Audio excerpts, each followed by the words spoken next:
Good evening and welcome to Up Close with Andrew West. In tonight's program, we will be examining dangerous videos to be found on the internet.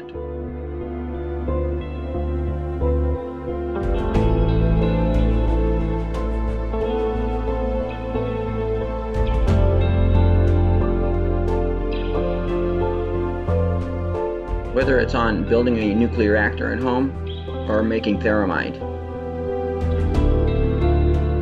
These type of instructional videos can easily be found on the internet, especially on YouTube.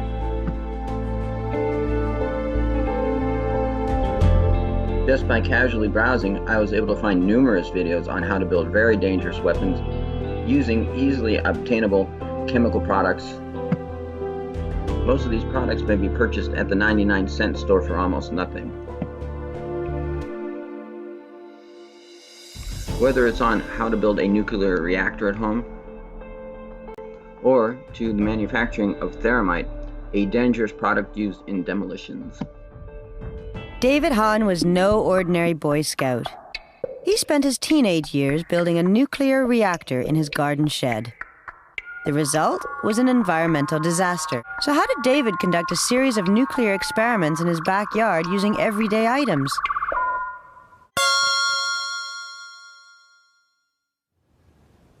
You can make a model of a nuclear reactor using these materials which you have at home. Thorium is a radioactive element which is used in old gas lanterns to make them glow more brightly. To extract thorium for your own experiments, get as many lantern mantles as you can find. Blowtorch them into a powder. Mix the powder with some lithium from a battery, then wrap it all up in foil. Now heat your chemicals in a tin can filled with cooking oil. This will give you pure radioactive thorium. If you have enough of it, you can fuel a nuclear reactor. In a reactor, thorium can change into uranium or plutonium, which is used in nuclear bombs. A neutron gun makes elements radioactive, so you'll want to build your own. You will need a lead block, some aluminum foil, and the radioactive americium from hundreds of smoke detectors.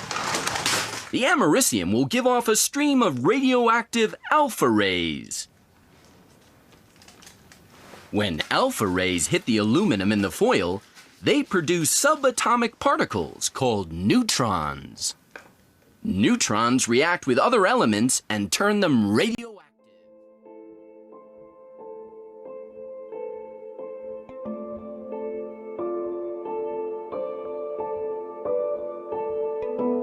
I was also able to find numerous videos on how to do one's own meth cook.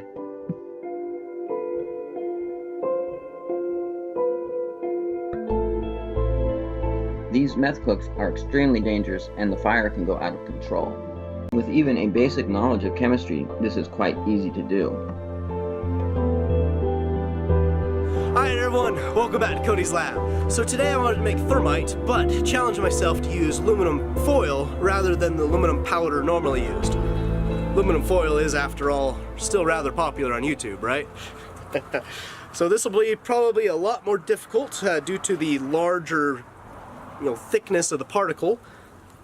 It's all one particle, but I still think I can do it.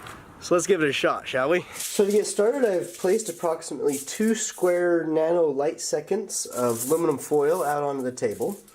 This has a mass of approximately 5 times 10 to the 24th AMU, and I have also measured out the correct stoichiometric amount of iron oxide to react with it, roughly 3 times the mass of aluminum. In order to have a successful reaction, the two materials must be in intimate contact.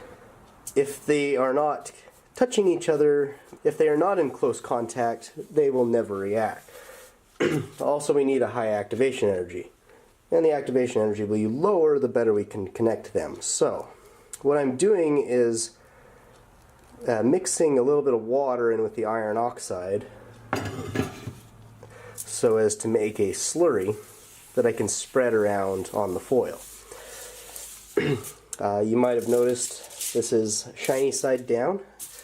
The dull side is a little bit rougher, so it should adhere to the iron just a little bit better. For the uninitiated, thermite is a mixture of a metal and a metal oxide. Given the right conditions, this undergoes a redox reaction in which the oxygen switches its allegiance to the more reactive metal, and releasing loads of energy in the process. Okay, so here we go. Looks like it's pretty well spread. The iron is very dense, and so the layer is actually quite thin. So now, we gotta remove the water.